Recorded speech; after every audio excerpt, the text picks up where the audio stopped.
فاسق کسے کہتے ہیں؟ یقینی بات آپ سوال کریں گے کہ فاسق کسے کہتے ہیں۔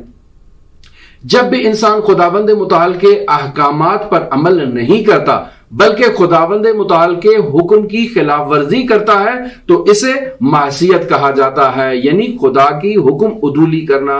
یہ حکم عدولی اگر انسان بار بار کرتا رہے اور اس پر اصرار کرے تو یہ فسق کہلاتا ہے، یعنی انسان بار بار خداوند متعال کی حکم عدولی کر کے فاسق بن جاتا ہے۔ تو گناہوں سے دوری کرنا یہ نہایت ضروری ہے، لہٰذا خداوند متعال ارشاد فرماتا ہے سورہ حجرات کی آیت نمبر 7 میں وَقَرَّهَ إِلَيْكُمُ الْكُفْرَ وَالْفُسُوقَ وَالْعِصْيَانَ، یعنی خداوند متعال نے کفر، فسق اور گناہ کو تمہاری نظر میں منفور کر دیا ہے۔ اولئک هم الراشدون، یعنی ایسے افراد کہ جن کی نظر میں کفر، فسق اور گناہ منفور ہوں، یہ افراد حقیقت میں خداوند متعال کے قریب ہیں اور ہدایت یافتہ ہیں اور سعادت مند ہیں۔